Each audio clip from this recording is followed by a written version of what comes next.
Welcome to the Backyard Professor Live on a Thursday night. We have a very good show for you tonight for a Thursday night. We are going to dissect the Mormon Church's essay, Becoming Like God. I have Mormon-ish Brandon and Rebecca with me, and we are going to kick rumpus tonight.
Okay, welcome to the show. How are my two heroes? And how do you say heroette? It's not hero, it's heroin. Yeah, but that sounds like a drug. Yeah, it sounds like, hey, you're a drug, Rebecca. How about that?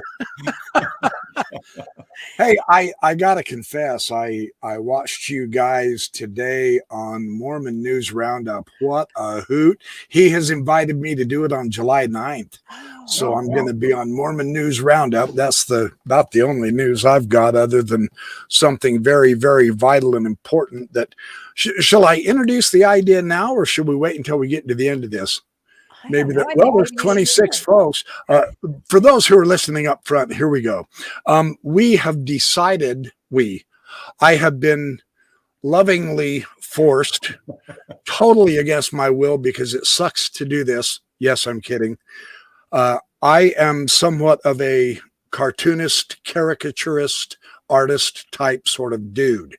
And I love tinkering with this stuff. And I have been doing some caricatures. And in the last couple of months, there's been several who have asked me to make an Exmo superhero poster with all of us together.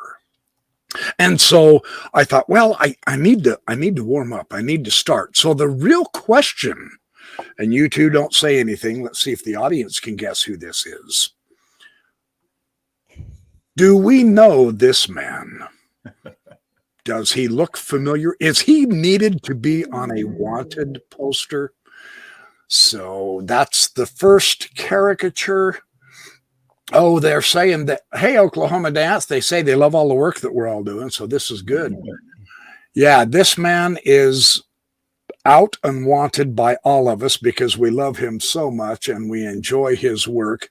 I'm doing caricatures of several different people, and we'll show you Landon and Rebecca tonight at the end. So you guys have to watch all the way through this. You can't skip diddy-doo-dah. You're going to miss the good artwork. These two were so fun to caricature. I love caricaturing everybody anyway. But we're going to do it in the Avengers style, the Marvel comics. I wore my t-shirt tonight in honor of the superheroes who are fighting the evil Mormon Church. Give Satan a point there. Here's my list. I want to present this to my audience real quick, and then we'll get started. We've got RFM, of course, Bill Reel, Mormon-ish, these two fine folk here. John DeLynn, I'm working on his right now as we speak. Well, not technically as we speak, but John DeLynn's going to be the next one I get done. Then I'm going to have Nuance Ho, Gerardo, John Larson, Nemo the Mormon, Maven, Steve from Mormon Book Reviews, Mike from LDS Discussions, Sandra Tanner, of course, Lindsay Hansen Park, Natasha Parker, Samantha Shelley from Zelf on a Shelf, Dan Vogel, we don't know who he is yet, but we're going to try to find out who he is, David Bakavoy, Charlie Harold, Jonathan Streeter, Barry Richens, Doug Vincent. Ooh, Doug, are you ready for this? Jeremy Runnels, Sam Young, and Kate Kelly. If you guys can think of any that you really think need to be in this group, because I don't want to miss out on any superheroes, let me know in the comments or email me or get with me or tell me, yeah, calm down, Doug Vincent. You're one of the superheroes. Don't argue with me. I'm not in the mood. So he's squealing eek already. Calm down. Okay. So anyway, I suspect realistically, we're gonna get it out by the end of this year, but I'm using Landon and Rebecca as kind of my soundboard to critique my caricatures, and I did both of them, and they absolutely hated them. So we'll show them to you tonight. We accept that role. That's right. Okay. Yes, and the sugar beet episode is coming up, Marquita Armstrong. It is. It is in the works, and we will get that as soon as we can. Landon is absolutely working his butt off. I haven't done a thing. I feel terrible. Yeah. I shouldn't even be on the show, but you'll have to give me a book. I did read Great Basin Kingdom about the sugar beets in that, Leonard Arrington. Anyway. Yep. So tonight we are going to continue the odyssey of going through all of the church essays, and we have, how many have we covered, you guys? We did the introduction, and then we did our Mormons Christian. Then we skipped ahead to Mother in Heaven to celebrate Mother's Day, and now we're on Becoming Like God. So technically this will be our third essay, but we also explained in the introduction why the heck they were even written in the first place. Yep. So fourth one, but third essay that we're covering. So fourth one, but third essay. Okay, this is the funnest one, I think. So we've got some great stuff here. We even, there might even be some singing involved at some point. Radio Free Mormon is counting. I see 1 and a 2.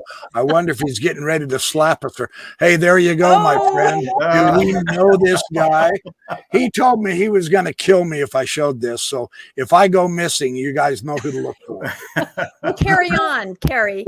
This is my warm-up. I may not use this one. We'll see, but it's a great look. I forgot to show the photograph.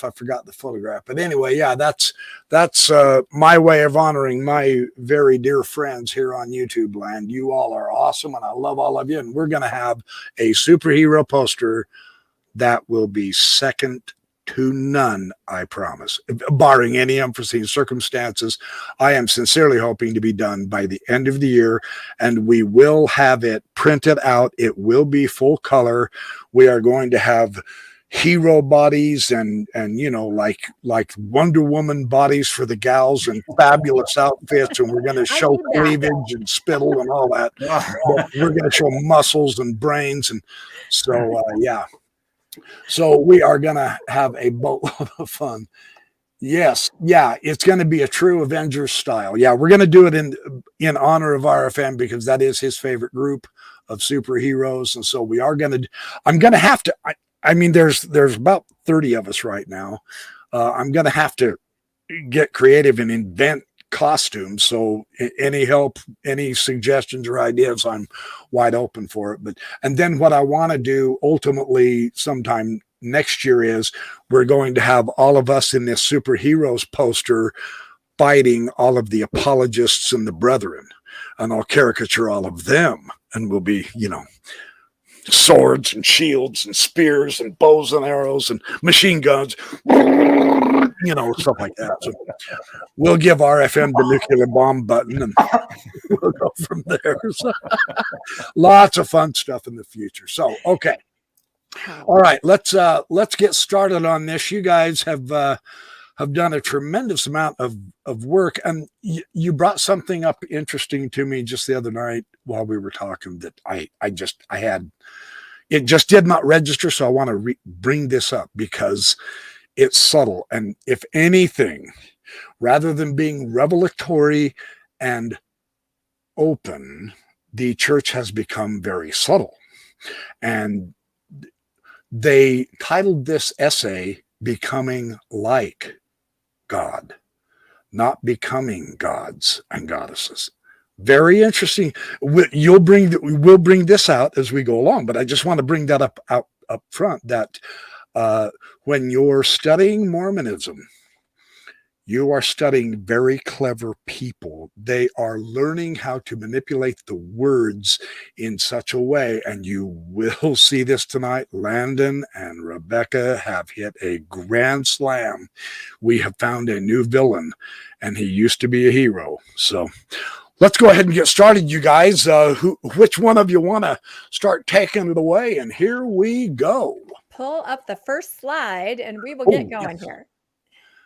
Oh, him again? Or that one again. All right, get off our screen, young man. I can look at that all night. I know.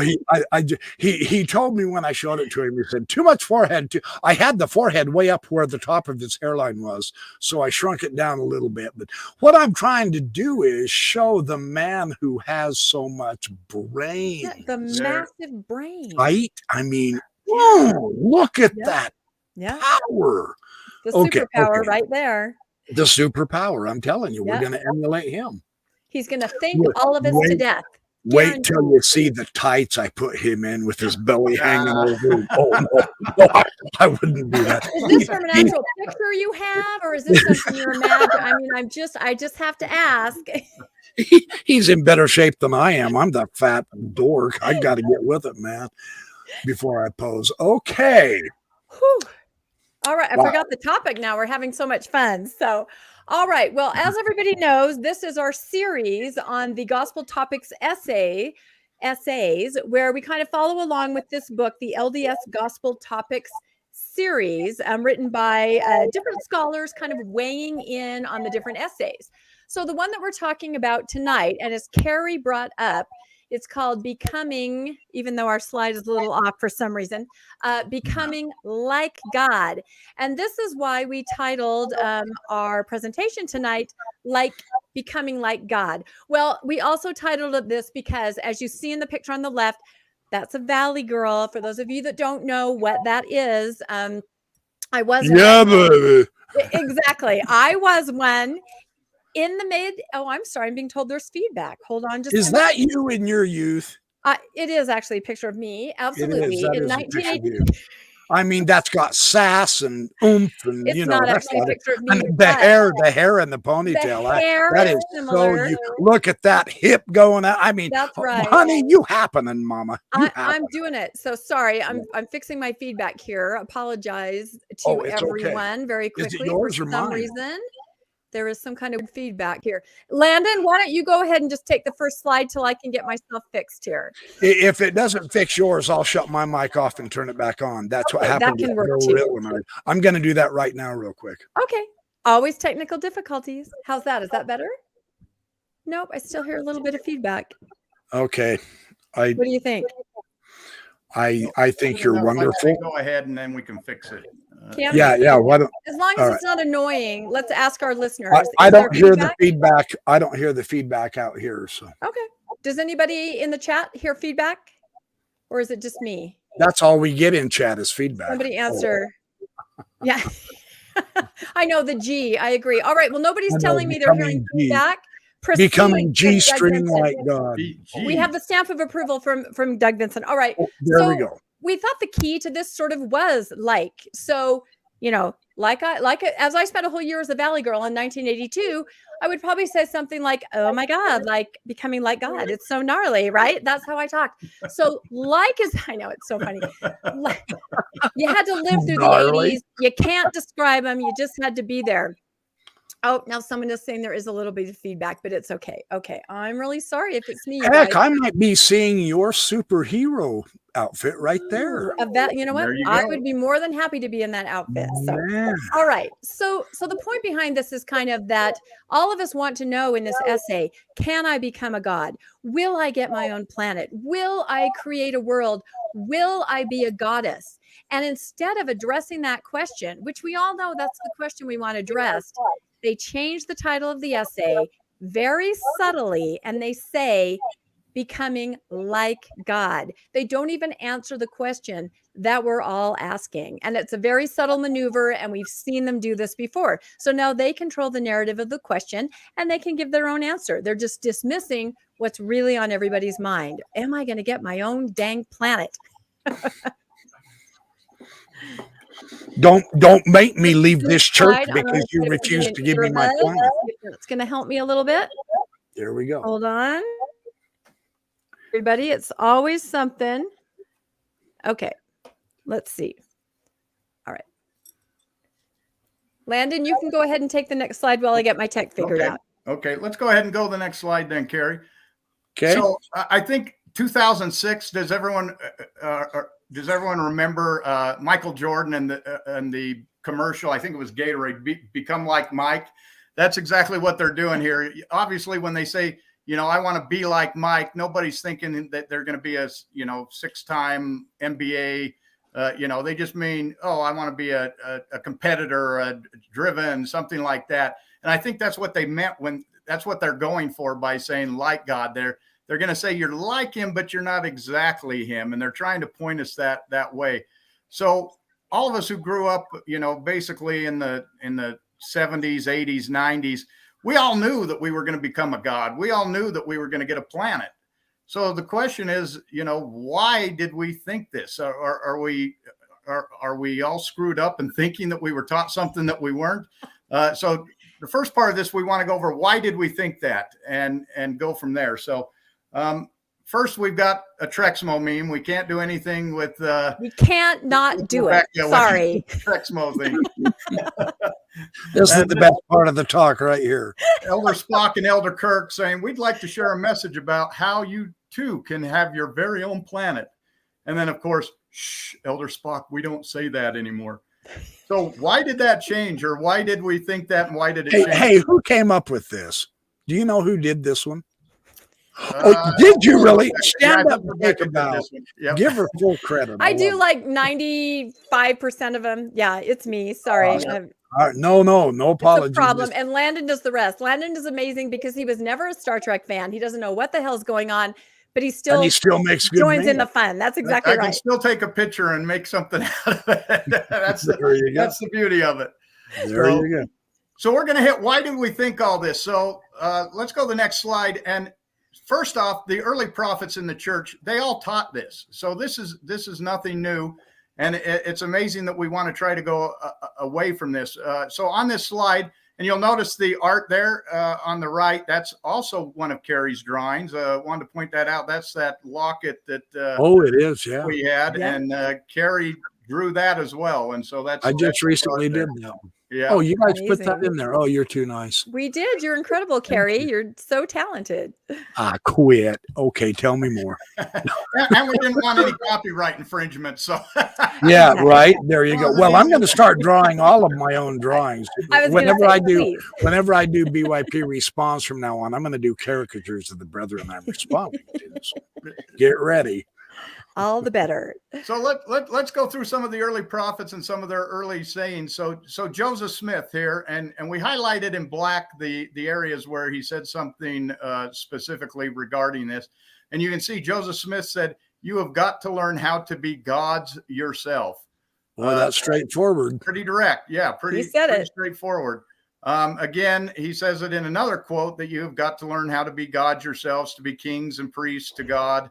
Then he goes on, and if down there a little further, you see, he says, until you arrive at the station of a god. So you're going to improve over time and capacity and learning until you arrive at the station of a god. So clearly, Joseph Smith is teaching this. What's Brigham Young?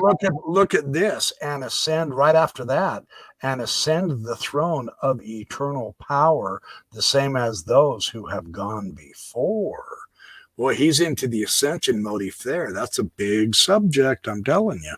Yeah, absolutely. There's no doubt that he's saying that God also was a man here, because he's saying of those who have gone before. So he's saying there's other people who've also become gods prior to us. So the teaching is pretty straightforward here.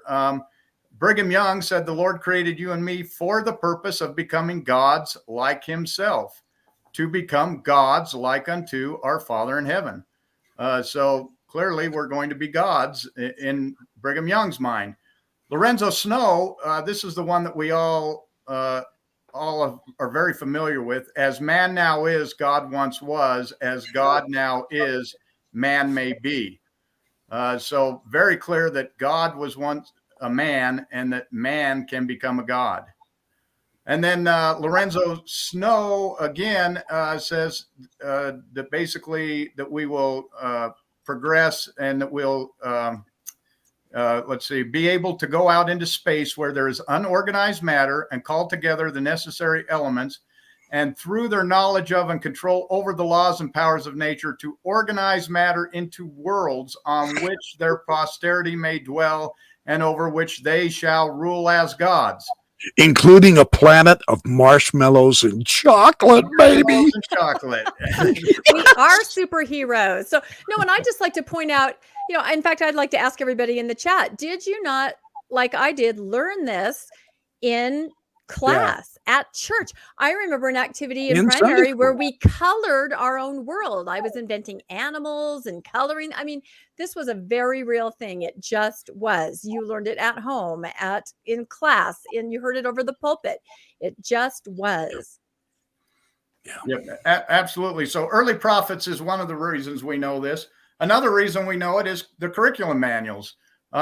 So here we've got. Now, this isn't the stuff they were hiding from us, you guys. This is the curriculum manuals. This is the open stuff. Yeah, this is right what we had in church. In fact, this one is 2011, Gospel Principles, where it says we would become heavenly parents and have spirit children just as he does.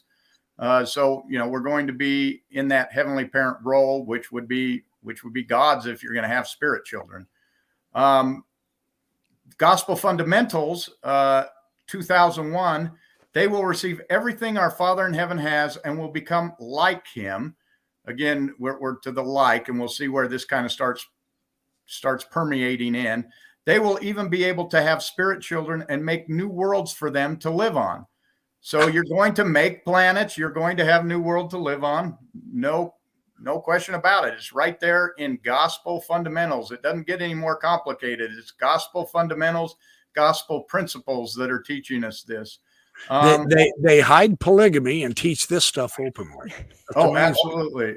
And I can't get the bottom of that slide, Landon. I'm sorry. Okay. Yeah. It looks like when you converted to PDF, some of them changed format a little bit. So this one actually comes from Teachings of President of the Church, George Albert Smith. And this was 2011. 2011. Another 2000. 10 years so see, ago. That's just 12 years ago. Yeah. And then here it says, as man is, God once was, and as God is, man may become. It is not unrighteous for us to hope that we may be permitted to partake of the attributes of deity, and if we are faithful, to become like unto God. And it also says, the part we can see, holding out to us the power of endless progression and increase. And with that feeling and that assurance, we believe that as man is, God once was, because he's obviously a very progressed human. Obviously, God did not delve in politics on his planet, and as God is, man may become. So that's straightforward, man. It's very straightforward. And that points out to me why they purged several years ago all the ward and stake libraries, right? All the manuals are gone. Everything's taken out. And now why they're going to just the one manual, right? So much easier to control, because this stuff, it seeps in. You can't control all of it. So now just one message, one manual, age 3 to 110. And that's all you need. And it's not going to say that you get your marshmallow and chocolate planet, Carrie. It's not going to tell you that. Not going to be there. Well, I'm depressed. I know. I'm sorry. And I hope we notice some of these "as God once was" quotes, because they're kind of appearing everywhere in the curriculum and the early prophets. Through time too, because that one quote was 2001. These two were 2011. So this happened over a period of decades. It wasn't just a once off in 1964. And the original saying was from 1840. So we've got from 1840 all the way exactly to 2011. And Joseph Smith appropriated it from Lorenzo Snow. I can just kind of picture how it went. He's like, damn, that is good. Can I use that, Elder Snow? Would you mind if I use that in the King Follett address? Okay, really? I don't think Joseph asked. He said, oh, I've received the revelation. Yeah. You are to let me use that. You are speaking, through the Lord in my voice. I'm taking it. Yeah, a lot of people don't even realize that Lorenzo Snow is the one that had a vision, actually, and saw that entire, everything unfold that led to that particular couplet, as it's later called. Yes. And then it starts. Oh, you mean it wasn't Joseph Smith receiving a catalyst? Actually, Lorenzo Snow was his catalyst. Lorenzo Snow was the catalyst. He That's was the exactly catalyst right. for it. Yep. So we also have modern prophets teaching it. It's not just, this is Joseph Fielding Smith. He said, we will become gods and have jurisdiction over them, worlds. That's in Doctrines of Salvation. Spencer W. Kimball said, we shall need all of the accumulated secular knowledge in order to create worlds and furnish them. So that sure sounds like we're getting planets and worlds. Again, and furniture. And furniture, yeah. we get. I'm on board with that. Celestial interior decorators. I hope I can find some antiques. They're valuable. Again, Spencer W. Kimball says, we'll develop a kingdom over which you will preside as its king and God. Spencer Kimball had a lot, whereby we might obtain perfection and eventually godhood. Doesn't get any clearer than what he's stating. So we've got so far we've got early prophets, we've got curriculum manuals, we've got modern prophets telling us this. What do the scriptures tell us about this? There is a couple places in the scriptures where it's referenced. One is our favorite section, Doctrine and Covenants 132, the one on eternal marriage and polygamy. And basically he talks about if a man marries a wife and they're sealed and whatnot, he says, therefore they shall be from everlasting to everlasting because they continue. Then shall they be above all, because all things are subject unto them. Then shall they be gods. So right there in the scripture. You're saying that's right in 132, huh? Yep, section 132. I wonder how Hinckley got past that. Oh, sorry, I'm giving the game away. Yeah, he got by that one. And of course, no one believes section 132 anymore. We've kind of thrown that one out. But Doctrine and Covenants section 76, they are they who are priests and kings who have received of the fullness of his glory. They are gods. So again, that's pretty straightforward. Pretty straightforward. And I would point out that to go along with 132, does anybody remember what they tell you in the sealing ceremony when you are married? It's very similar. I know it's probably triggering to think back for some of this to that, but I actually wrote it down because I couldn't remember it, but it said, I seal upon you the blessings of kingdoms, thrones, principalities, powers, dominions, and exaltations. It certainly sounds like if you are to marry, like in 132, you're going to get some really cool powers, right? Some superpowers and be a god. I wonder, maybe I should put Jesus and Elohim in our poster too. Which side did they think they're on? Yeah. I'm not sure. We could put them on the fence. We could make them neutral. Yeah, I think so. Well, the great part here is, so as we just said, early prophets, curriculum manuals, modern prophets, scriptures, they all taught this up to a point. Then the church seemed to start to go away from this. So let's go to the next slide. I mean, this is like winning the sweepstakes, though. I mean, to go away from this is just it's the Mormon doctrine that everyone's like, oh, this is great. We're going to become gods. We're going to create our own worlds. This is the fun. Right. This is the fun part of Mormonism. Yeah. No, it is, and I'm glad besides the road show. Yeah, and besides the roadshow, I'm glad we put this together because it makes you realize I'm not crazy. I did not misunderstand this. This was in every aspect of our lives. I mean, I remember being at BYU and there was a Sunday school class and the guy was teaching it and he said, now men, if we're not faithful, all of our women will be given to someone else and you won't be able to make your planet. Yeah, I mean, this was what they were talking about back in the day. It was just common knowledge. People were talking about it, planning their planets, planning the women they would have on the planets. It was what it was all about. You clearly can't have planets without women. You got to have women to have the planets. It seems to be a theme, right?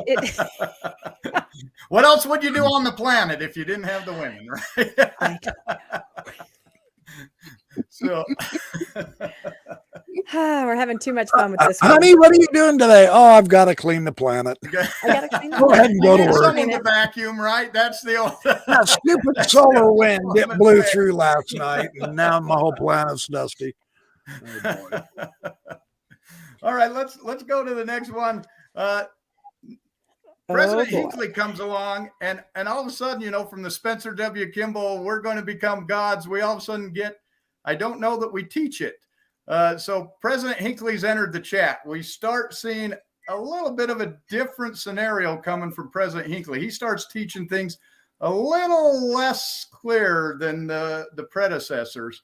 And this all don't ahead. You think it's because in Hinckley's era, he started to use the press, shine a spotlight. Mormons became more known. He was doing the press junket. I mean, I think people started to realize now who are they? And wait, what is it they believe?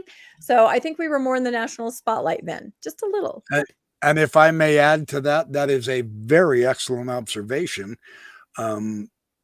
It is, unfortunately, it is in Hinckley's administration that they began to stop talking about their finances with the government, and they made all those 13 fake companies and so on and so forth that went through 3 different first presidency administrations. And it just, if anything upset me about the SEC besides all of it is who began it, him. And he was my dad's very favorite. And I had to admit, even, you know, this guy was an administrator. He was called when he was 35. I mean, he spent literally his whole life in church leadership, and he really did run the show when everybody else was getting so flippin' old that they went, you know, Alzheimer's way, and they could not function. This man was carrying the load of the entire first presidency and all, but it's during his administration that he began to chase the money. Yeah, he was one of my, I'll admit, he was my favorite prophet when I was in, and Sure. I think he was folksy, he was down to earth.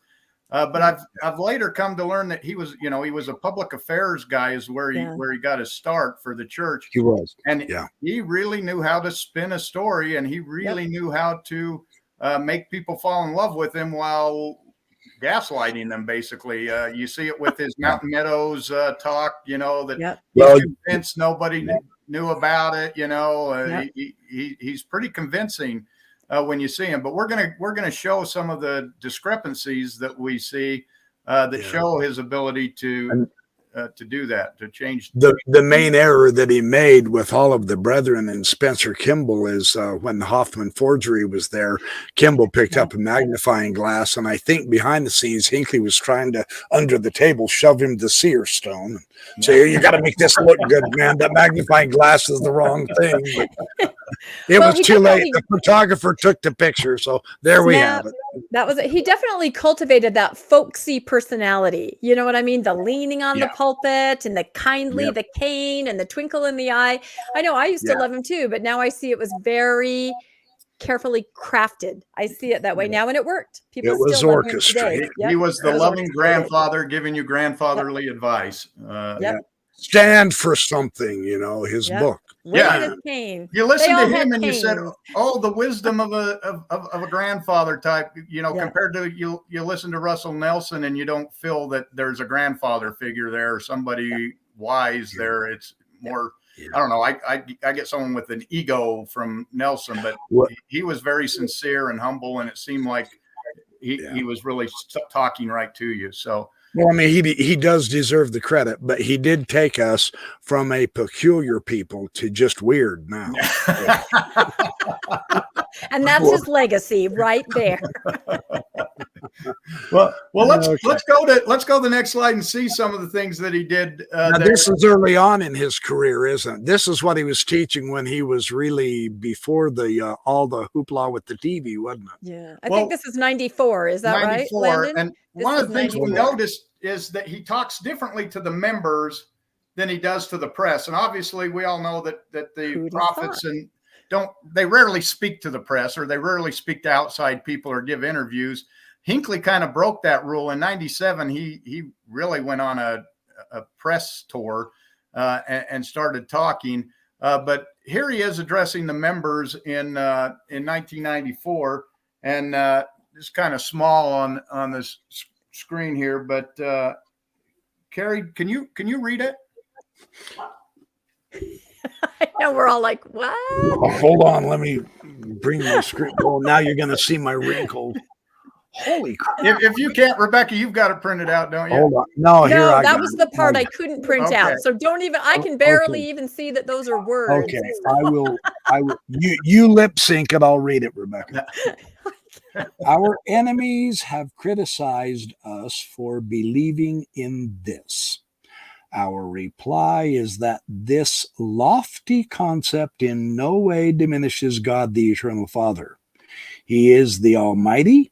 He is the creator and governor of the universe. He is the greatest of all and will always be so.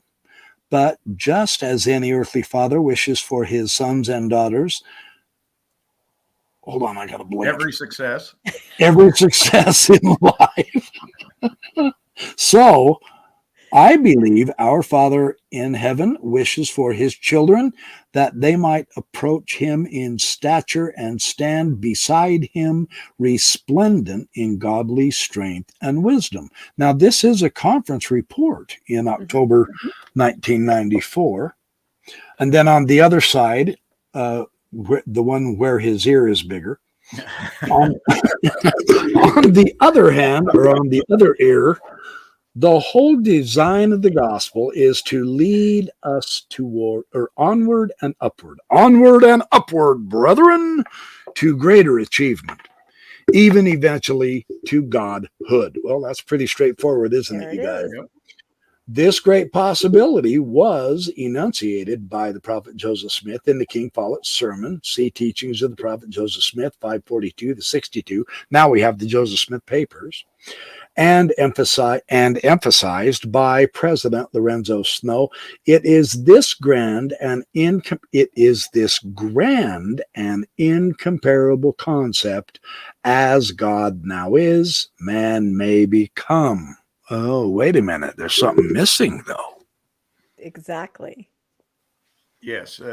Subtle. Like I said, subtle. These guys are subtle. Yeah. If we remember previously, it was as man now is, God once was. And he kind of left that out. He's left out the chiasmus, hasn't he? Yeah. That's right. It's been left out. So there's a slight twist here. He's still saying we can become gods, but he kind of took out the part about God being a man before. God becoming us. Yeah. Yeah. Right. Because I think they're starting to realize that is crazy bat, you know what, concept that other Christians are going to go, wait, we draw the line there. Yeah, doo-doo. That's exactly it. So that's so far in outer space that I think they're starting to realize that they can't be going around saying that in public anywhere. Yeah, that's interesting. Absolutely. So 1997, Hinckley goes on a press tour, and I think because he was a PR expert that he felt he could probably get away with this. During that year, he did a couple interviews with newspapers, Time Magazine, Larry King Live, He went on several shows. So here he is in the press. And the first one in 1997, he was interviewed by the San Francisco Chronicle. And the reporter, the article was called "Musings of the Maine Mormon." I thought that was kind of a cool, cool title. The Maine Mormon. Now, this is interesting because it just dawned on me. 1997 was the year that I first got on the internet. And within 2 years, we had founded FAIR. So I was on the internet by this time. I was behind the scenes on more or less just news, not necessarily news groups, but different individual people on email lists. But I was getting the hang of it. So that's kind of interesting. Well, this interview was really quite revealing because, those who are familiar with Mormon doctrine, it kind of raises a few questions here. The reporter, the cue here is the reporter's questions. He aids the answer from President Hinckley. So the question, there are some significant differences in your belief. For instance, don't Mormons believe that God was once a man? Now, if we go back to the teachings we just went through, the scriptures, the curriculum, I think it's pretty clear that that's what we taught. His own conference address just a few years earlier. Yes. 3 years earlier. His answer, I wouldn't say that. There's a little couplet coined, as man is, God once was, as God is, man may become. Now, that's more of a couplet than anything else. That gets into some pretty deep theology that we don't know very much about. So the guy questions him a little bit deeper. So you're saying the church is still struggling to understand this? And he says, well, as God is, man may become. We believe in eternal progression very strongly. We believe that the glory of God is intelligence, and that whatever principle of intelligence we obtain unto in this life, it will rise with us in the resurrection. Knowledge, learning is an eternal thing, and for that reason we stress education. We're trying to do all we can to make our people the ablest, best, brightest people that we can. Boy, by lying to us about history so that we leave. Yeah, didn't he twist that from somehow it went what to a twist. Do you understand how to become a god? And he said, oh, we're strong supporters of education. And the reporter's like, you answered it perfectly. Exactly. No, what I love about this is how he just, and I can just see him all folksy. Oh, that's an amusing little couplet, just a nursery rhyme, right? Completely dismisses it. Not that it's something that your founding prophet said over and over and you taught for, a century and a half. Yeah, he just dismisses it. He knows how to just poo-poo. It's nothing. Yeah. Just flip back one. Flip back one, Carrie. Yeah. Yeah, very bottom right there in his "as God now is, man may become." So he acts it is this grand and incomparable concept. Yep. Yeah. Now go back. Go back to the other one. The next slide. Here it's just it's a nice little couplet that was. I wouldn't say that. I wouldn't say that we teach that. No, we don't know anything about it. Do we have a traitor in our midst? Well, I think some of the membership actually question that. And we'll get into that for sure. That's right. What's our next slide? No Is it the one about kidding. the couplet? I'm still questioning it, and I don't even go to their church anymore. There's a lot to question. A lifetime worth of things to question. Here we go. Let's talk about the little couplet. This was interesting when you told me this. I love this. Yeah, this couplet actually came from Lorenzo Snow, but it didn't come from Lorenzo Snow, the prophet. He just barely joined the church. I think he was going on a mission, and he basically had a dream where he said the heavens were open to him, and he saw the progress of man, and he saw that how they would become and where they would go, and how God became who he is. And he basically describes it as everything was laid out before him, and he knew that this was how things would be in the future, or the eternal plan of exaltation. But of course, he wasn't the prophet at the time, and so he coined this phrase on his own, and he took it to his sister Eliza, and he never shared it with anybody but Eliza Snow, his sister. Smith Young, yeah. I always like to make that clear. Annie Liza Young, Webb, Denning, Johnson. Exactly. Yeah, as we all know Gotta from get all the those names Mormonism in Live there. last night, the many wives Oh, of that was a Joseph great Many Smith. Wives of episode. Joseph Oh Smith. my gosh, yeah. that was good. And so he goes to Joseph Smith and he lays this all out to him after he came back from his mission. He met Joseph and he told him to that. And of course, Joseph says, "Oh yes, it's all true. It's all true. What you've seen is absolutely true." And then he teaches it in the King Follett sermon. So it almost appears that Without credit given. without credit, yes, he almost seems like he took this idea from Lorenzo Snow, and it's so unlike Joseph. Well, Smith. he took his Bible Never ideas borrow from an Adam. idea. Well, Yeah. yeah, he took his ideas for the Unattributed. Bible from Adam Clark, and yeah. Yeah, we could make a list. The Gospel Topics essay, though, makes a kind of a disclaimer.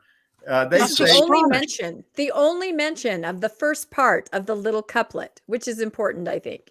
yeah, that God was once a man. They say little has been revealed about the first half of this couplet, and consequently little is taught.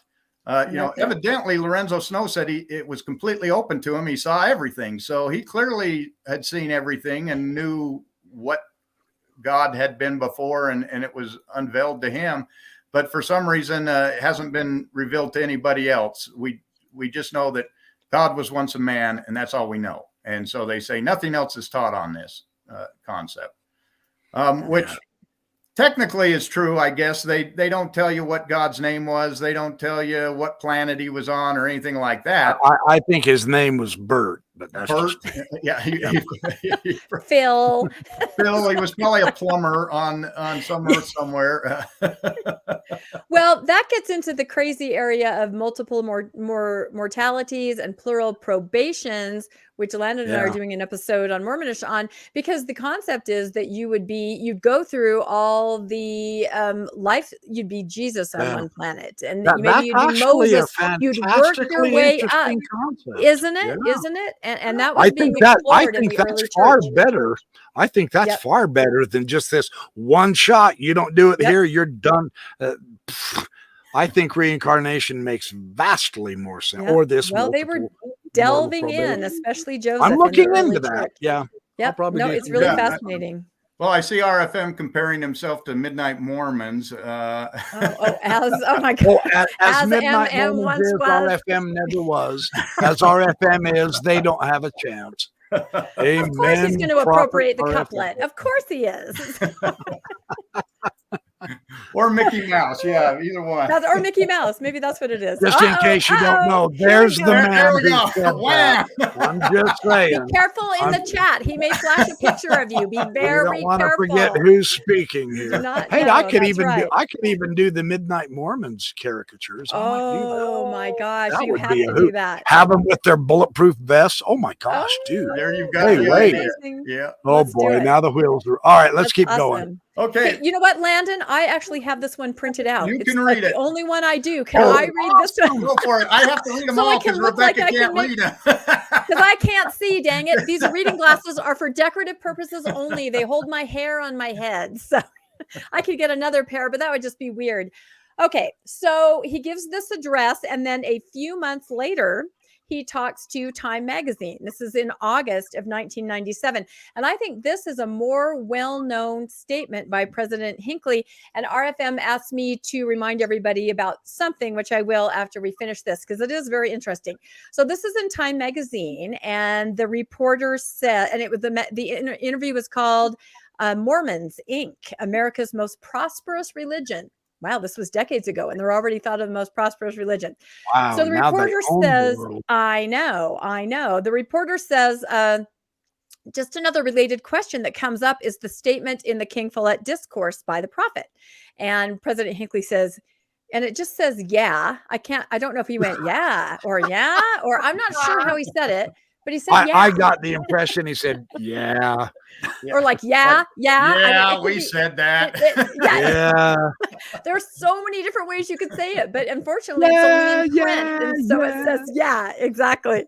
So then the reporter continues and he says, about that. No good question comes after you say about that, right? That's never good. So God the Father was once a man as we were. This is something that Christian writers are always addressing. Is this the teaching of the church today, that God the Father was once a man like we are? So he's addressing that first part of the couplet. So here's what President Hinckley says. I don't know that we teach it. I don't know that we emphasize it. I haven't heard it discussed for a long time in public discourse. I don't since know. Since my last conference talk. Yeah, exactly. Then he says again, six conference talks before, but he says again, well, he is getting older. He says again, I don't know. And again, I don't know all the circumstances under which the statement was made.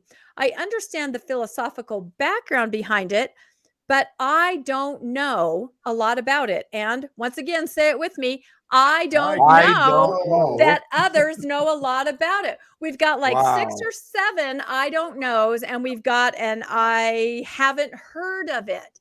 So now a lot of people, and I'd like to ask this in the chat, how many of you thought I don't know that we teach it was said live on Larry King? I thought that. Landon thought that. A lot of us thought that. So late one night, like Landon and I are researching, we're struggling with it. We're reading the entire Larry King transcript, trying to find it because, sources, really important. So finally we went to the ultimate source, RFM, and we texted him. We said, where the hell is this? We can't find it. We're tired of reading. Oh my God. I'm sorry that I got the picture put back up just by mentioning your name. I really apologize. I'm going to talk to the controller of this program if he don't knock it off. Not us. We're not doing it. It has a life of its own. Anyway, so he said, yeah, it was not. And he said it's something called Mandela effect, which you guys have all probably heard of, where it's like a mass delusion, sort of like being in the church all these decades.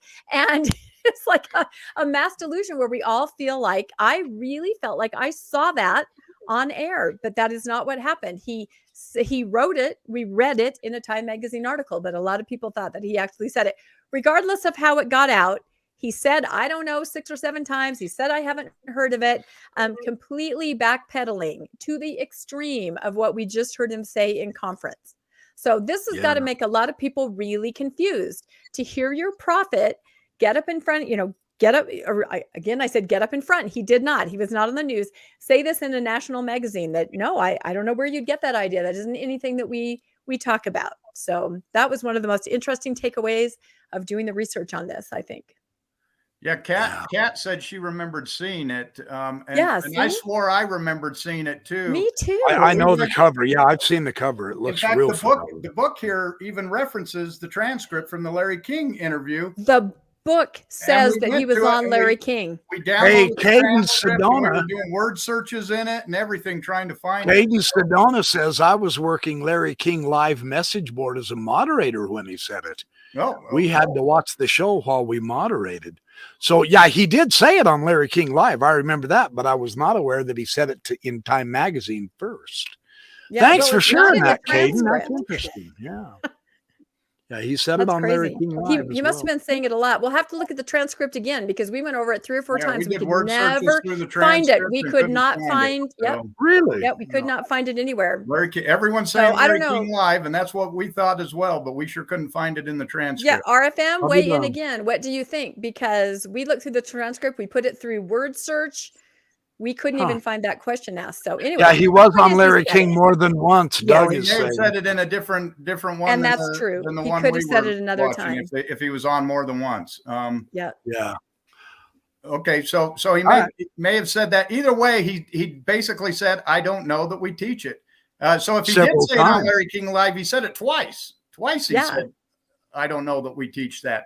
And remember, he just said that very statement in conference in 1994. So let's go. This is in August. Here comes October General Conference, and Hinckley gets up there, and he feels like he owes the members. He's getting questioned about this, and he feels like he owes the members an answer. You're damn right. Can you read that one, Rebecca? No, thanks a lot. I can't. I mean, I could, but everybody would see it my nose. Is it my turn? It's my turn. Okay, Terry looks much more attractive large print, but I'll save you this time, when you're Rebecca. over 55, I'm sorry. There's not much you can do about it. Okay, so here's what Hinckley says in the conference. I personally have been much quoted, no doubt, and in a few instances misquoted and misunderstood. I think that's to be expected. None of you need worry because you read something that was incompletely reported. Boy. You need not worry that I do not understand some matters of doctrine. I think I understand them thoroughly. Oh, in other words, now he's admitting he's being deceptive. And it is unfortunate that the reporter may not make this clear. The reporting may not make this clear. No, you were clear, all right. I hope you will never look to the public press as the authority on the doctrines of the church. And we aren't looking at you deceptive leaders anymore either, I might add. Yeah, that ticks me off. That ticks me off. This is his way of saying, I'm deceiving people. Don't you guys worry about it. I'm lying for the Lord. He has to lie to the reporters because they wouldn't understand. You have to lie to wink, get wink, the truth you guys out. know. Yeah, that's exactly it. He was misquoted and misunderstood by the press. I mean, he said, I don't know. I don't know. I don't know. I don't think we teach that. I'm not sure where they misreported that. It seems like it pretty well came out of his mouth that he didn't know and he didn't think we taught it, and that it wasn't really a doctrine of the church. But here he is 2 months later saying, "Oh, I know the doctrines. You know, I don't listen to the press. Listen to your leaders. Although when your leaders go on the press, you don't need to listen to them because they'll be misquoted and misunderstood." Heck, man, when the leaders talk in general conference anymore, they mislead you. So when do we listen to them? Exactly. When would you know when to believe them? This is gaslighting at its fullest. He just told us, no, we don't know that we teach that. He didn't seem to know anything. It's a nice little couplet, but now he's forcefully and gaslighting with fart gas. That's not Landon saying that. That's Steve McGill. That's right. Very appropriately so. It stinks. It stinks. It's clear that he's doing this. If you go to the next slide, it's kind of funny because this is one I got off of 331ldsquotes.com, and they have a picture, and you notice here on the left, they have the two things side by side. I don't know that we teach it. I don't know that we emphasize it. I haven't heard it discussed. And then there on the right, our enemies have criticized us for believing this, but it's the grand and incomparable concept, as God now is, man may become. So he himself taught it. He himself over the pulpit in general conference, and yet when he's with the press, he doesn't seem to know anything about it. And he says our enemies have criticized us for believing in this. And so what you do, he downplays it and says, I don't know that we teach this. Well, you can't take a little bit of criticism, Gordon? What a pansy. Yeah, I thought the prophets were supposed to boldly and nobly, or is that Star Trek? One of them supposed to nobly and boldly go somewhere. Now. That's right. Well, no, they're supposed to literally give their life for the cause. They're supposed to be martyrs. I mean, you stand up for the truth, you're supposed to be burned at the stake. You stand on the wall and take the arrows. That's right. Joan of Arc did not say, I don't know that I believe it. I don't know. Can I just go home? No, not at all. That's not what a prophet does, or a representative of God. We don't like being criticized, so we're going to take away your planet. Well, the stupid thing is he doesn't realize that it's not his priesthood that's going to help me become a god anyway. So I am going to get my own planet, and it is going to be chocolate and marshmallow. Well, I'm coming to visit. I think that they maybe believe that they're not going to get it from God, so they're now saving enough money to buy planet Earth. That's it. Or a spaceship to get to the planet. Laugh now, but in 10 years, they may have it. Yep. That's why they're investing all this money now. Yep, that's it. Yeah. Let's go to the next one. Speaking of nobly and boldly. Here we go. Right. Another Trexmo. So I'm not going to become a god with 144 virgins after all. I don't even know who I am anymore.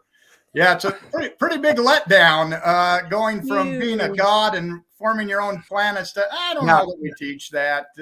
Here's nice another concept. Here's another meme you could put with that doctor. Damn it, Jim, I'm a doctor, not a god. I'm making that one tonight. Now As soon as you're we in get the off spirit, here. Carrie. That's the Treximo spirit. That's the Trexmo spirit. Let's go to the next slide. So then we start That's seeing. in testamentary fortitude or whatever the hell it is. That's right. So now we see changes to the gospel principles starting. Now We it start starts seeing the getting more curriculum change. sinister. And you see Yeah. where we highlighted and where the lines have gone through. They started really removing that first part that God was a man before. And so you see, his children become like him, a God, and they removed a God. We just now become like him. We don't become a God. We just become like him. See, subtle. And they don't do it all at once. They stretch it out over the years. That's what they've been doing with us on the history of the church. That's why I say it's so important. Oh, incidentally, I am going to have Dan Vogel on. We're going to be talking about his book this Sunday, but we are going to cover this stuff like this. It's so important to realize that they're just subtly changing things in the history to where the generation below us really don't get why we are so steaming out of our ears on some issues. And so we have to keep teaching, we have to keep sharing this information, because just a couple of word changes. Mike at LDS Discussions on John DeLynn Mormon Stories, I mean, they have like 42, 43 videos right now. I am so seriously not kidding. You need to start at the very first one, Treasure Digging. They're each about 2.5 hours, and go through them step by step systematically. It's equivalent to reading Dan Vogel's book on the history of the church, which we will cover. But yeah, this is important. They subtly do this to where you're bearing testimony on something that they don't teach anymore. It's crazy. It's crazy. So yeah. Anyway, I didn't mean to get off on a tangent. Sorry. No, that's not a tangent. That's the point. Yeah, that's exactly the point. Yeah, that's exactly the point. That's very good. Yeah, they do This the exact makes me same mad. thing in the next paragraph there. This is the way our Heavenly Father became God. Oh, we got to remove that. We can't say Heavenly Father became a God. He was always God. So this is 2009 gospel principles. And I do see in the chat a lot of people are talking about the 60 Minutes interview with Mike Wallace. And he talked to a lot of people. And that's why we were trying to look at the 60 Minutes, the Larry King, the Time, the San Francisco Chronicle. So it looks like there's more than one Larry King, that we may have looked at the transcript of a different one. Barry Richard says he likes you guys. So We like you. So sorry. It was just my mother. I can put her on your hold. mom, put her on Go ahead hold. and take it, Gary. We'll just carry on. Go talk to mom. Come on. That's right. If my mom were calling, it'd be saying, "Get off that program, you apostate." Well, your mother has called you openly an apostate to many people. So, and my mother doesn't know I'm out. So between the two of us, we're just the ends of the spectrum. Well, you think you have it Mom. rough. My mother doesn't even know me. Oh. Well, not knowing you and not claiming you are two different things, Gary. We're having way too much fun. I love you guys. Okay, let's get serious. Okay, so Not really. this is 2009. 2011, something big in church history happens. Who knows what that is? Who knows? when? You can guess. 2011, March of 2011. Shone a spotlight on the doctrine of getting your own planet in a big international way, especially in What New York. happened, you guys? Come Any on, you guess? guys in All chat. right, Don't let go us to the next down. stage. The next We're not going to go to the Huge next slide happened. until someone gets it. RFM, where are you? Everybody this. in the world started to understand that we believed we would get our own planet. Barry Richards, come on. You know this. Come on, Anybody know Doug. what Vincent, happened? It's a Pat quiz. Smith. I'll give you a clue. Okay, here we go. It wasn't Here- spoken. Hold on, show the next slide. Yeah, it wasn't given at General spoken. Conference. No, it was not spoken. It It was was. not spoken. On No. TLC, good. It was not spoken. It was sung. It was It was sung. sang. It was on the big That's right. All right, go to the next slide. Nobody can Next guess. slide. Okay, here Maybe we go. they didn't see Nobody it. got it. Here we Nobody go. got You it. ready? Well, first And a show the one, next and a two, slide. and a three. First show the next slide. Book of Mormon the musical. Did anybody see it? Does anybody remember that one of the main We have become songs- famous. That's right. See, So the we Holy thought- Ghost can only influence, say, what, a mere 10 million. These guys in 1 month got it out to 1 billion people. What Yep. the church should have done is bought these guys to be the missionaries. Yep. Absolutely. That's exactly right. So the main song of this musical clearly belted out that we're all going to get our own planet.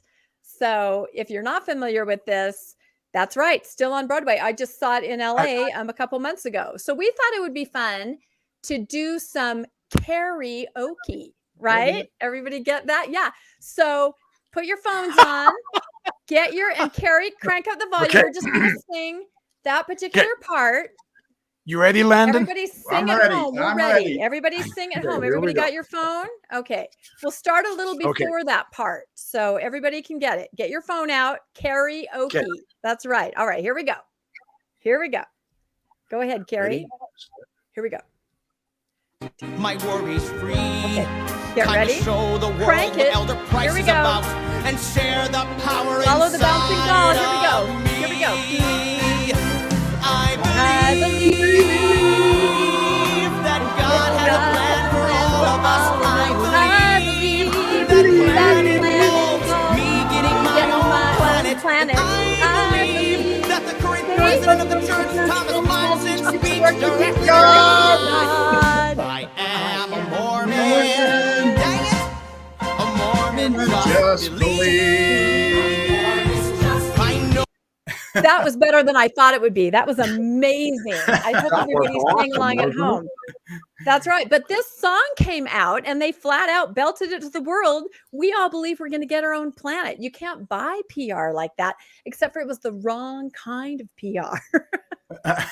It was the truth. Yeah. Yeah, we just saw this in December, didn't we? And yeah, boy, they really brought up some of the doctrines and made fun of it, and it really made the church embarrassed. I think they saw some of this and they're like, "Wow, the whole world is putting this thing that we all think we're going to get a planet. We're going to have to put that down real quick." And so they did.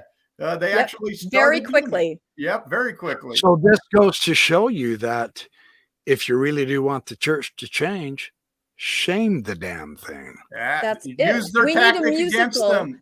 We need a Yeah. musical called 150 They want billion, to give right? us the guilt. 150 billion. Yep. Yeah. They want to give us guilt. Not buying that shit. Let's give it back to them. Yeah. That's it. Interesting. But they definitely took note. I mean, they put missionaries outside, because it was another Mormon moment, only not in the way that they wanted it. But that was one part of it. Some of our doctrine was belted out to everybody, especially this, which was some of the stranger, crazier doctrine.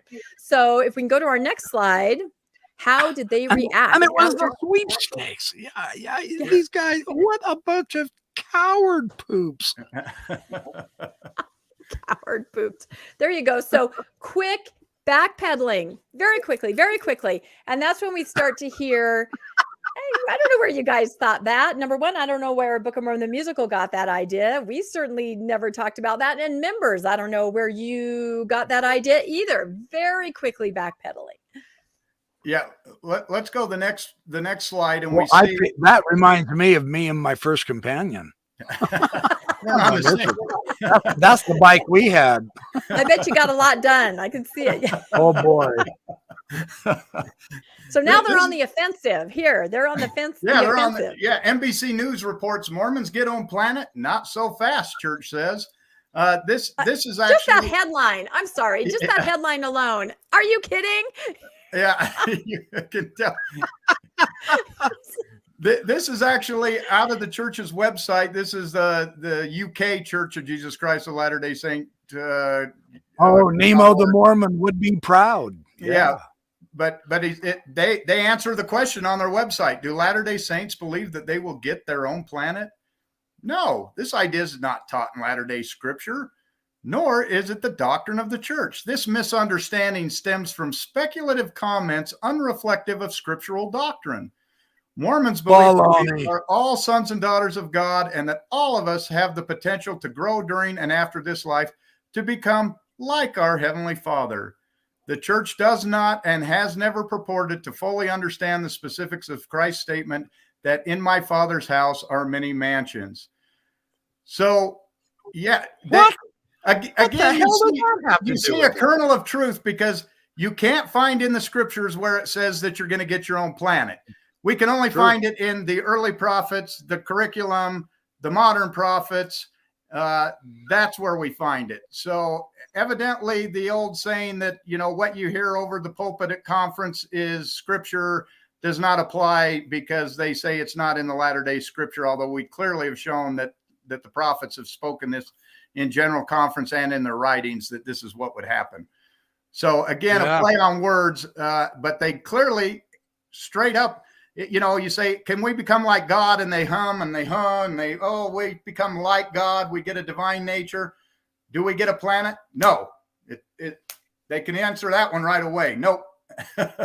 Hey, can I interject? I have the BYU scholars, Thomas Wayman, his new translation from the Greek, wherein, and by the way, he is now dissing the King James Version on Mormonism with the Murph and the Joseph Smith translation. He's really, it's amazing what these guys are starting to do. Here's Tom Wayman's translation of Romans 8:16 and 17. The Spirit itself testifies to our spirit that we are the children of God. And if we are children, then heirs of God, co-heirs with Christ, if indeed we suffer jointly with him, so that we may also be glorified with him. So children of God become like their father. And that's what that's what they say right children, here. Become like him. Yes, but children become fathers and mothers in some respect, sometimes, some of them. So it's not that you can't become a father. So they're playing fast and loose with the scriptures, what I'm trying to say. Yes, technically on a very literalist, hyper-critical look at this does not teach we shall become God. But the idea is definitely there. If we suffer, now Paul was all about suffering for Christ, of course, to become like Christ and all. Joint heirs. What do you acquire from our biology, from our parents? We acquire parenthood. So yes, I'm not my father, but I am a father. So they're playing fast and loose with this. There's nothing in here that says we won't become gods. I don't see, it's manipulation like this that just, this is why I do videos. This is why I like to stick with the scriptures and the Bible. I'm going to tell my audience right now, I know a lot of you don't really like my biblical materials and all when I share stuff from the Bible, and yet we see the church using crap like this. This is why I go to the Bible, and especially the Greek if I can, because the church is subtle, they're sneaky, and they take scriptures like this to try to give you an impression that they're okay. They're not okay, damn it. And we have to keep, I know we've all lost our faith. We don't believe that crap anymore and all that, but we have to keep sharp with the scriptures, because they're still abusing the scriptures and they're still deceiving our families, our friends, our neighbors, etc. So don't give up on me if I keep going back to the Bible and trying to test their claim, because like land, I'm sorry, I interrupted you again. I apologize, but that was important because I knew they were going to, I just did this just now off the cuff. I knew if they were going to use a Bible verse, it was not going to say what they're saying. Landon's right. No, it's not taught in latter-day scripture, and it's not a doctrine of the church as such, but that doesn't mean it hasn't been taught and believed. And I think there's a difference because they're very careful not to say here, they're not saying we don't become God. They're saying we don't get a planet. Yes, there's a But then difference. they say, but we become like him, but they never say we become God. They always say we become like him. That's the new term. Like him. Backpedaling. That's Yeah, right. a little backpedaling. We become not Mike. like We don't we- become like Mike, Mike. we become like Mike. Yep. It was not like when we were growing up. I was coloring pages of the animals on my planet. So, I mean, I'm sorry, my husband's planet. Couldn't have been mine. Okay, because women can't own real estate, as we learned last night. Yeah, no, that wasn't going to happen, especially to a girl in the 70s. No, but last Trexmo meme. I like this one. Yeah, this one. No, you said if we signed up for the 5-year mission, we each got our own planet. I most certainly did not.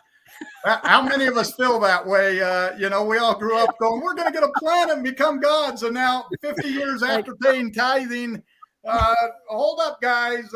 Maybe not quite a planet. Maybe Pluto, a dwarf planet, something like that. Dwarf.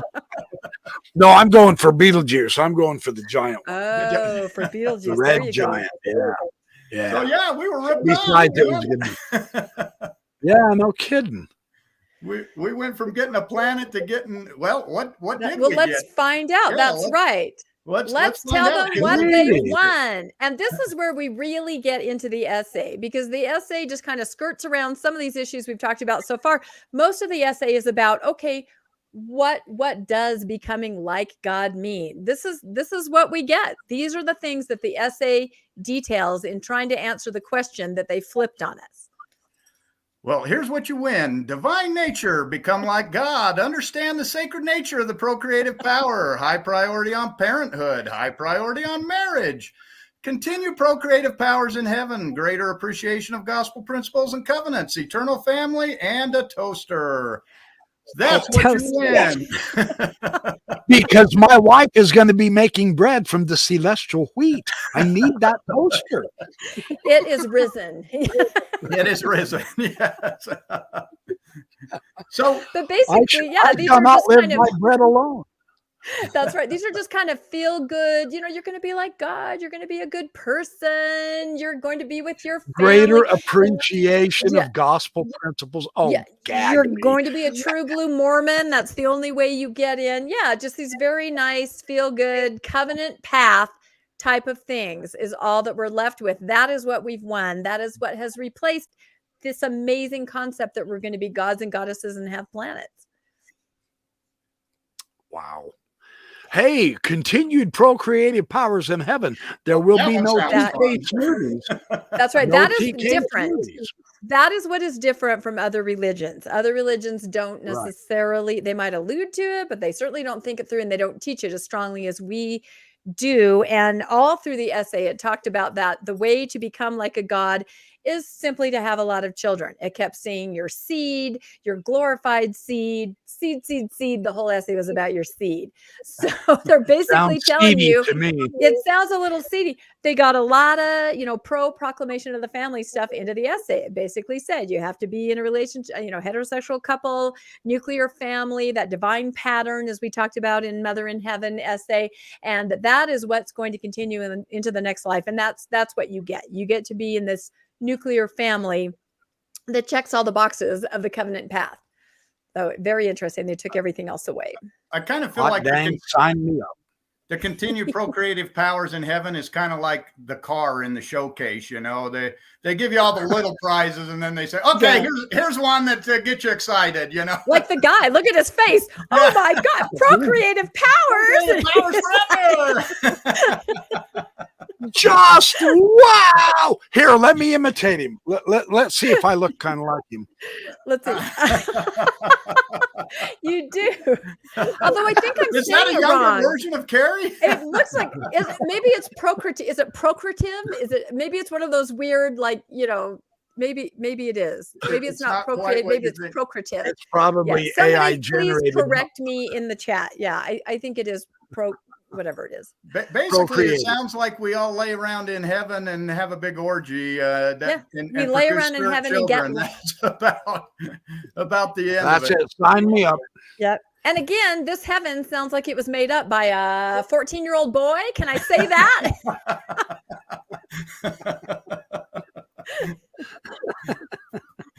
I think so. Yeah, sorry, I just had to go there. And as time went on, he kept changing his earlier revelations to include all this new stuff as him and Sidney Rigdon got together. So yeah, Dan and I will be talking about that Sunday too. So good stuff. Fascinating. So that begs the question, if you want to go to the next one. Yeah. How is this really different from other religions? You know, what makes it different? I mean, the other religions believe that you'll be there as a family and you'll have a divine nature, that you'll be, you know, very righteous and praising God and be near God. In fact, Rebecca, you kind of mentioned some stuff on this. Yeah, well, I was just thinking about missionaries and how they knock on a door and they meet a family, the family that already believes in some way, part of their religion or even just in general, that they'll be able to be a family together, that they'll continue to experience love with their loved ones. They just kind of have that general idea. Then the missionaries say, oh, no, oh, you will not have that unless you join our church, right? So they take that away from them. They get them to join our church, right? Just basically now to give them back the same thing that they believed in before, only now they're in a high demand, high control religion. They're paying money, they're spending time. So it's really a zero-sum game, except for that now these people are trapped in the religion. So we used to have more to offer. Like it was special, obviously fabricated, but it was special. But now it really is not very different, except for the emphasis on, you know, the procreative powers after in the next life. Creative. Yeah. Now, the church still kind of teaches that you're going to become a god, but it's now more of you're going to become like God. Wink, wink. Like we all know what that means, you know, but we're not going to say it. And that's kind of the point that we've moved to is. Oh, hey, I want to just say hi to Geoplanet Jane. Welcome back, sweetie. I hope you're feeling better. I hope you're healing and doing well. We've been praying about you and thinking about you a lot. So she's back in action. Good to see you again. Sorry to interrupt you, but that was important. No, that's great. It looks like she's already got a planet. So Geoplanet Jane. Geoplanet. She is a forward progressive thinker. I'm telling you. She took it and grabbed it. She's not waiting for someone to give it to her. Nope. You don't need men's permission to go get your own planet, man. Right? There you go. So in honor of Rebecca's cheerleading days, you want to take this slide? Oh, yeah, that's right. It's take it back, way back. That's right. So I don't have my pom-poms with me, right? They're upstairs. Here, I've got a towel. Oh, wait, is that rag that you've been blowing your nose on for the last 6 episodes? Oh, it is. Have you cleaned it? It's okay. Walk out of your room. I felt those germs here on the other side. Oh, my 3 states. It's okay. The snot's dry. It's just powder now. That's a little too much biohazard there, Carrie. I don't know. We are way out of control. I love you guys. That's right. But this slide represents how the church has to hearken back to support their doctrines, early Christianity. And Landon has some good points on that. Yeah, as usual, they like to go back when they can't explain something. They go back to early Christianity, usually before anyone's ever really written anything. And then they can say, oh, yeah, this is what the early Christians said, but it all got changed by the time it got to this point. In fact, in the essay, they say something like, you know, most people wouldn't recognize, how do they say that?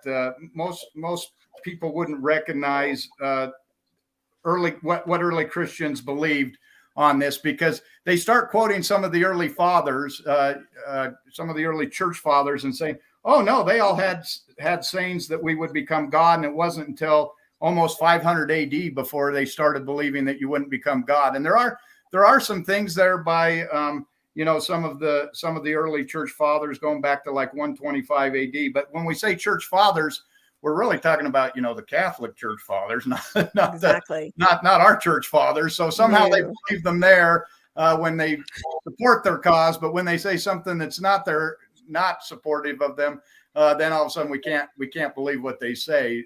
So they do go back to that. And as we learned in the which essay was it? Our Mormon's Christian. Our Mormon's Christian. Yeah, we talked about all the weird early Christian thoughts and stuff Carpo-Cratians. Our crow, yes, they were Carpo-Cratians, yes. And they say, and there were Valentinians also, and Sethians, the Gnostics. So if they can find any one of them that supports then they say, oh yeah, right here, yep. These people taught that. They also taught that we should have orgies for sacrament. But hey, we'll just take the part that we like and leave the other alone. But honestly, anciently, it was a common practice for deification and the belief that man could become God. All the Roman emperors were well, not all of them, but Julius Caesar, Augustus, many of the Roman Caesars were deified, which was right around Christ's time, early Christian time. So it was a common practice that they all could be that man could become gods. So they're absolutely right. They don't just have to point to the church fathers; they can point to the Roman Senate. Oh, wait, though, those are pagans. Of course, then the Mithras liturgy also has this idea of ascent and becoming deified with the sun. And the ancient Egyptians did say that the ultimate destination was to become one of the imperishable stars.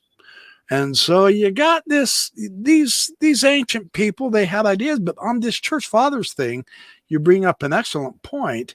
They quote, without realizing, they just start quoting church fathers, Novatius and Tertullian and Origen and Lactantius and Gregory the Great, not realizing that they're quoting people who lived through a 700-year stretch. It's not like it was a unified group of people all believing the same doctrine at all. The church fathers did not agree with among themselves as well. So if you want to cherry pick here and there, this church father was 230 AD. This church father was 600 AD.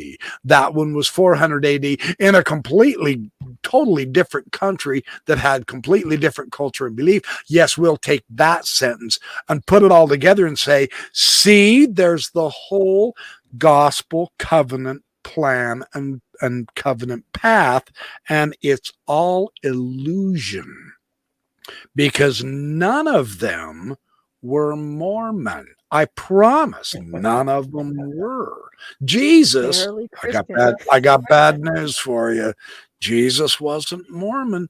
The temple he was with in his day did not do endowments. Okay, let the lightning strike begin, but I'll stand by that statement.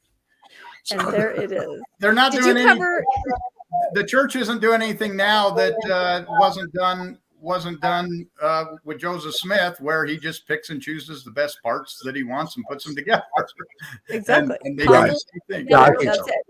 Did you cover ex nihilo, Landon? I was distracted for 1 second with my dog, because that is a really, really important thing to consider, because that's one of the things that differentiates us from other Christianities now, right? Yeah, we do not believe in that.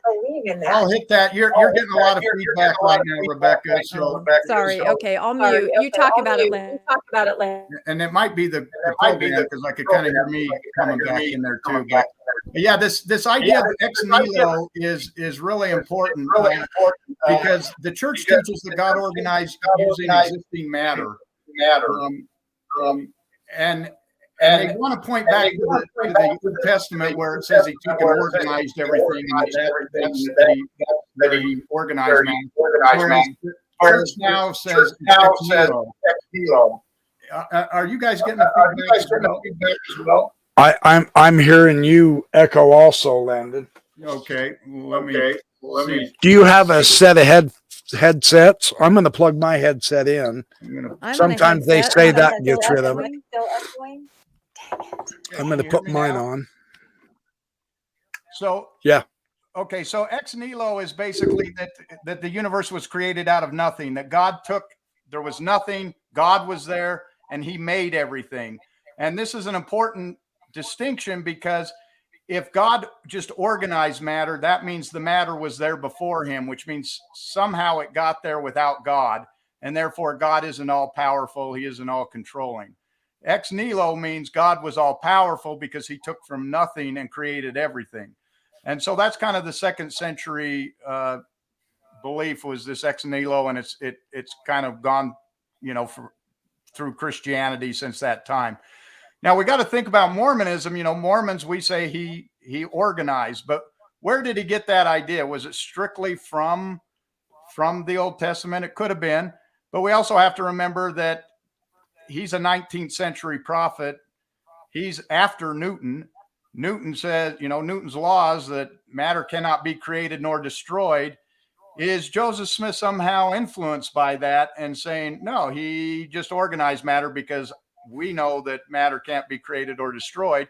And so it's now a 19th century view of how God created versus a second century idea of how God created. So I know he did study the Hebrew also, and you can make a case in the Hebrew that the creation ex nihilo it's one way to interpret it, but I think using the Hebrew in some respects, you can get this idea of ex nihilo being wrong. But not all the ancient Jews believed that particular interpretation of Hebrew either, because the ex nihilo, by this time though, they were becoming more and more Christians, and they were trying to get away from the Jews. So this very well may be a corrupt doctrine. Yeah, I agree, because the Old Testament's pretty clear that he took matter and organized it more than the image of the potter was really big back then. Jeremiah and Isaiah, and actually that comes from the Egyptian god Khnum, who was also a potter. And there are pictures on the temple walls with him fashioning man on a potter's wheel. It's really interesting. No kidding. Yeah, there's obviously different ways, but this is a big thing, whether God is all powerful, because was he a creation of, if matter was there before him, then he would have had to existed after the matter, which then puts him in that position of that he possibly could be a man. And so that possibly could be a theory. So that's why they go back and they use this. Of course, I'm a science believer, not a God believer. And I believe that matter existed. It came from the singularity of the Big Bang, that it's always existed. That's right. And so, everyone's free to believe whatever they want on this, but this is kind of where they go, and they have to make the argument that he organized the matter, that it wasn't ex nihilo, and they make that argument, which I think is a strong argument that they can make that argument. Sure. But that's where they go to back that up. But it also very likely. Well, isn't this about the time? Isn't this about the time too that everybody started to say, well, my God is bigger and more powerful than yours, and mine can do this and mine can do that. Well, mine is omnipotent. Well, mine's omniscient and mine's omnipresent. And they just kept going, and it just got because I mean, truly, Yahweh was not a universal God. He was a tribal God. Exactly. He was one of the sons of El from the Canaanite pantheon. El had 12 sons. That's the famous Deuteronomy 32 chapter where the sons of God received their allotments, and Yahweh got Israel. All of the other gods got all of the other nations. Michael Heiser, he just recently passed, God rest his soul. He's a good man. He was a big Bible scholar on this Council of the Gods idea. So this, I mean, even now, if Yahweh was Jesus, maybe Jesus through time has become big and grand and magnifico, but he originally wasn't. So I'm just saying, and again, the history of the biblical stuff. And that leads right into our next our next slide, because it does. I didn't mean to steal your thunder. Really, we're gonna take it back, and we're gonna ask the actual question rather than becoming like God: is can we become gods? What is the answer to that? And we're not going to answer the Mormon answer. We're going to answer the answer as to whether or not man can become God. So if you want to go to the next slide. Well, it switched slightly. Dang Boy, it, our slide. Deificatio. this conversion, yeah. Deificatio. Deificatio. Deificatio. That sounds Latin. That's awesome.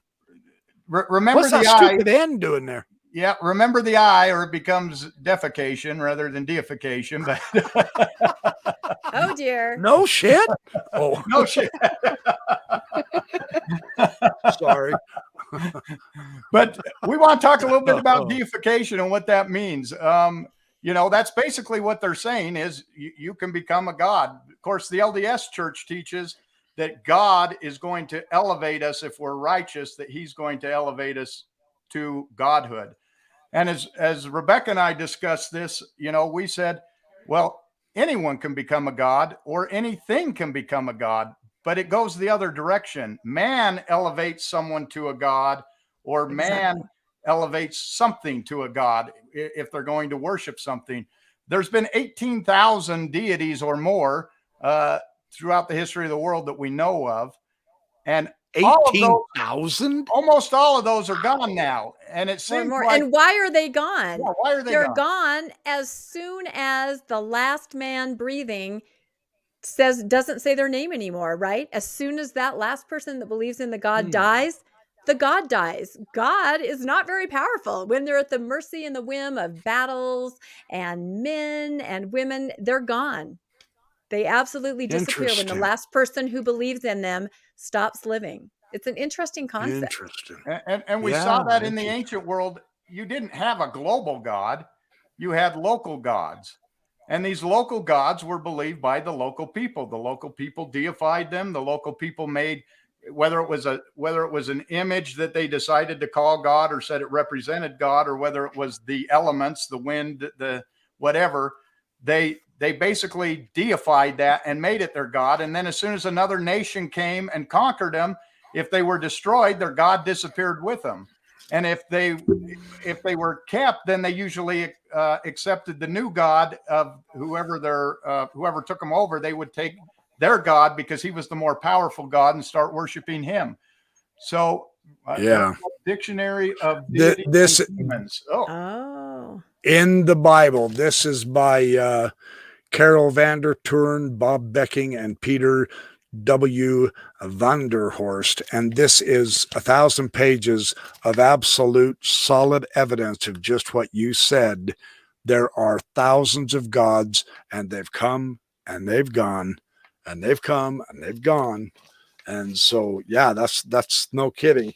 Where are all the gods going? See, hey, Doug Vincent, thank you. That is very, very kind. He just gave us a down payment on our planet, $20. Woohoo! Thank you, man. I believe there are some websites where you can actually go and get your own star. I think you can adopt a star, and you can adopt a star, buy it. So we not only can get our own planet now, we can get our own star. So maybe we'll put. There you go, Doug. Don't be a tightwad. Fork over $100. I want a big star. You need a lot of marshmallows and a lot of chocolate, right? You're going to need more than that. So, stars are hot. They'll melt them. Landon had an interesting point. We kind of discussed, where did Mormon God come from? Like, who is Mormon God? When did he first burst on the scene? Because he wasn't there in the 1700s, and he wasn't there, so talk about that, Landon. I loved what you were saying about that. Yeah, basically 1838, is that when we finally get the correct version of Mormon God? The 1832 version of there is a correct version? Well, I think he's changing like every other God has. That the God of Joseph Smith, the Mormon God, was formed in about 1838 and then he developed him up until his death, and then he's continued to change over time, as we just learned. And here's early prophets saying we're going to become like him and we'll become gods, and then later ones say, well, we won't become like him. We can't become equal to him. Some say, oh yeah, he lived on an earth and was a Jesus before. He was elevated to a God, and we're going to do the same thing. That we're always getting a slight change, or they're fine tuning him all the time. But Mormon God didn't exist prior to 1838, and if all Mormons were to disappear, Mormon God would disappear with them. So that's why they've got the treasury there, so he doesn't disappear. That's why they tell you have lots of That's kids, it. people. That's right. Come on. They're That's just it. now pushing that issue again, aren't they? Come on, you young people. Yeah.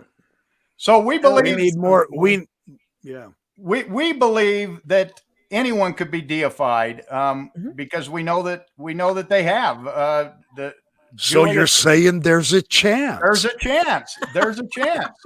In fact, Carey actually deified himself. If we go to the next slide, He did. Look at Carey. I did?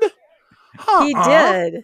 Auto deification. It's better than auto defecation. Autobiography, auto-deification. Oh my gosh. Another splendid drawing by Carey Schertz. That's right. He doesn't have a large forehead. Compare the two. Oh my gosh. There it is again. How many times are you going to show that? Behold, my love. Hello, boy. We like to call him the backyard Dionysus, or BYD. Dionysus. Dionysus. Yes, I did Yes. wrong. BYD. My Greek is horrible. It's about as bad as my English. I knew I should have never showed you guys this. Syllable. And we actually looked up the definition of Dionysus. Dionysus. Yeah. The, It's a great study. God of Backyard wine, Dionysus. I love that, orchards, Don. fruit, vegetation, fertility, festivity, insanity, ritual madness, religious ecstasy, and theater. If that doesn't describe, Pretty much sums it up. That's the brethren right there. All wrapped up in 12 gods in one right there. 15 This is a in great one. self-portrait, though, Carey. I love it. This is wonderful. Oh, thank you. Self-portrait. we- I guess I have grown up. we did notice in your portrait of us that there wasn't quite as much. You didn't of the deify us. deification. No. Yeah, a little more defecation than deification there. Let's show our portraits Let's that show ours Carey that was Carey so did. Yeah, kind Carey enough drew to draw these. for All us. right, here we go. Drum roll. There we go. There we go. Thanks, Carey. Thanks a lot. Yeah, you're very welcome. I think I got Yeah, ran that over by a was- truck. Well, you're laughing about it. No, we love them. We love them, Carey. You're amazing. Thank you for drawing us. But no, so Oh, much well, fun. thank you for and, having and me. hopefully this episode's been a lot of fun, because we definitely found some interesting things and wanted to share those from the essay. Make it a little more fun than the church does, I guess. Yeah, and I would encourage everybody to go read the essay. I mean, it's not very long. These are absolutely fascinating when you really dive in and see what they're trying to do, what they're trying to not say, and what they are saying instead. It really tells you a lot. Yeah. It's just so interesting how so cleverly subtle they have become instead of Joseph Smith bold. Give me my Mormon leader upright. Just tell it like Joseph Smith did, but they just won't do that anymore. Will they?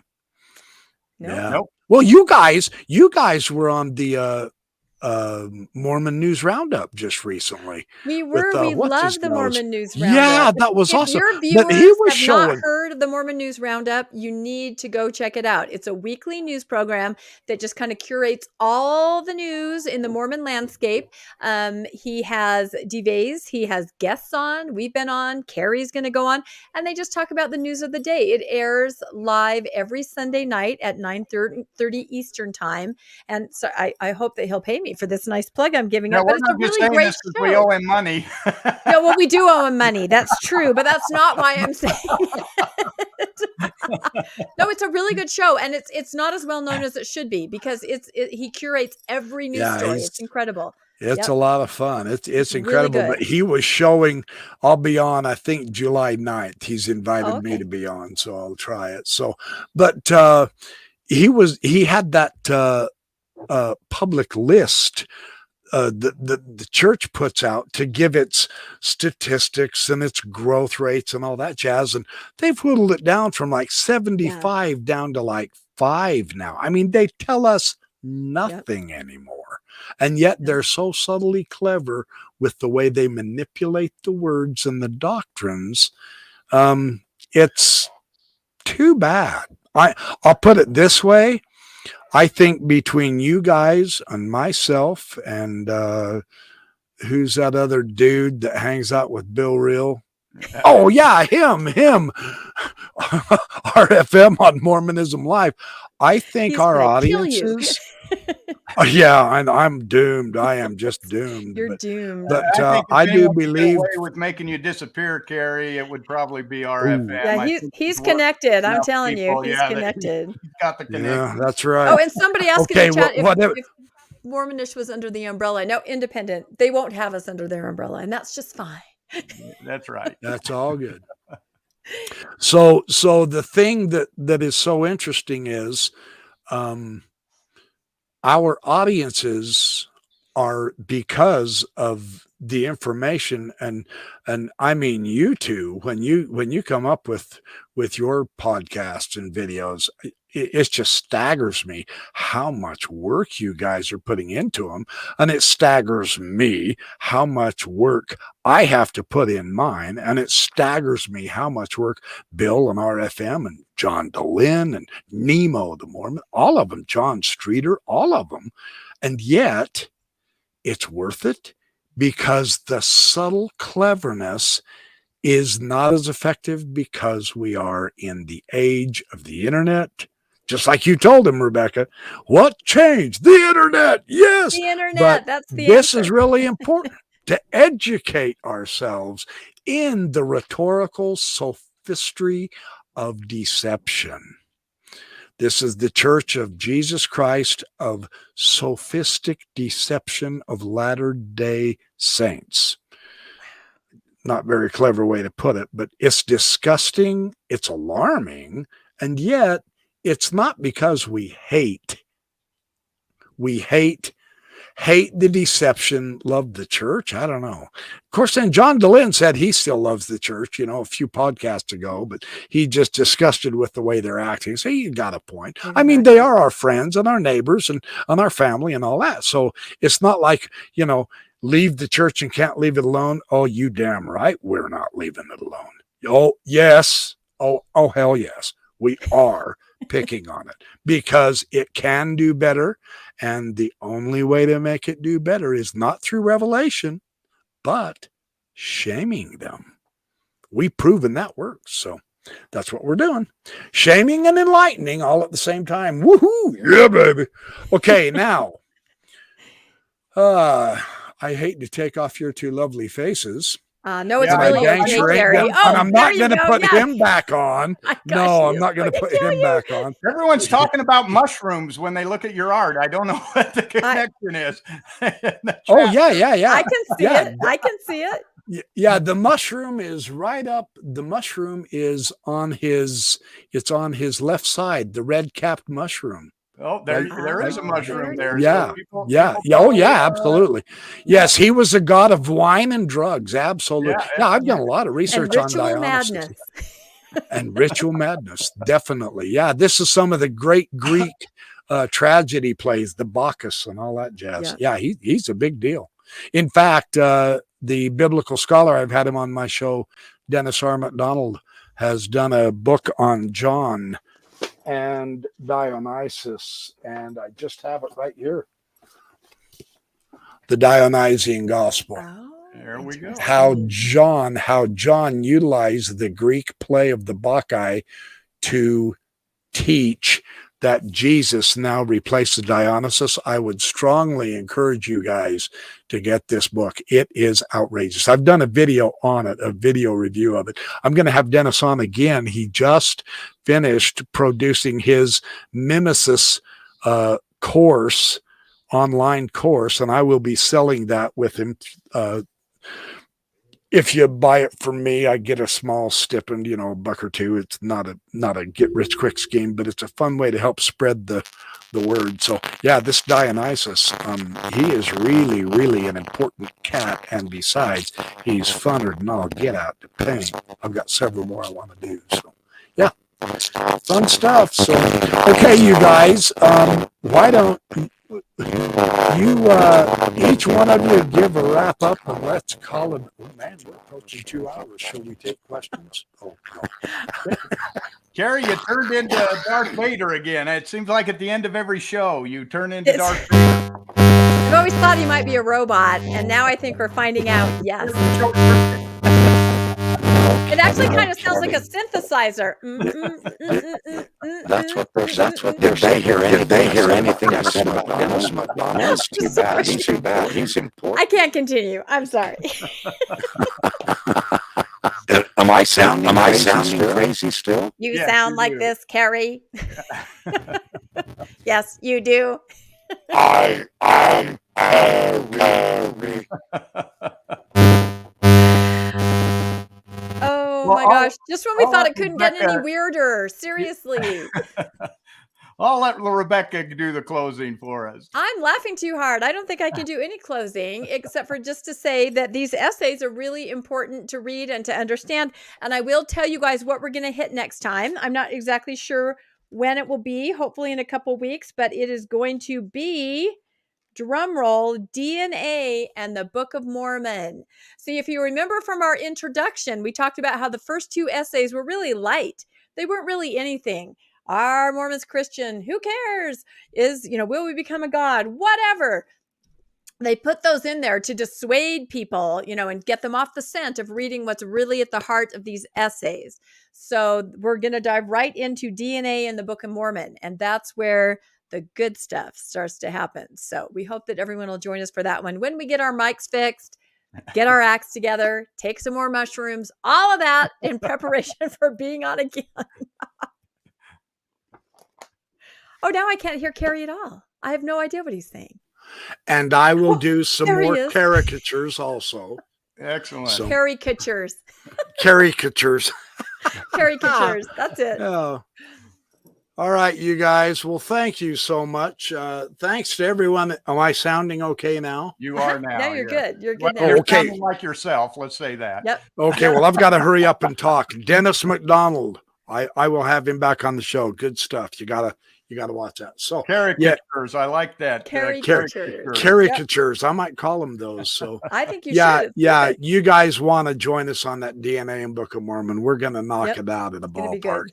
That might be a 3-hour one, and we're not going to apologize about it. So anyway, all right. We love y'all. We've got to act like bananas and split, be like trees and leaf, be like a new bride's panties and be off.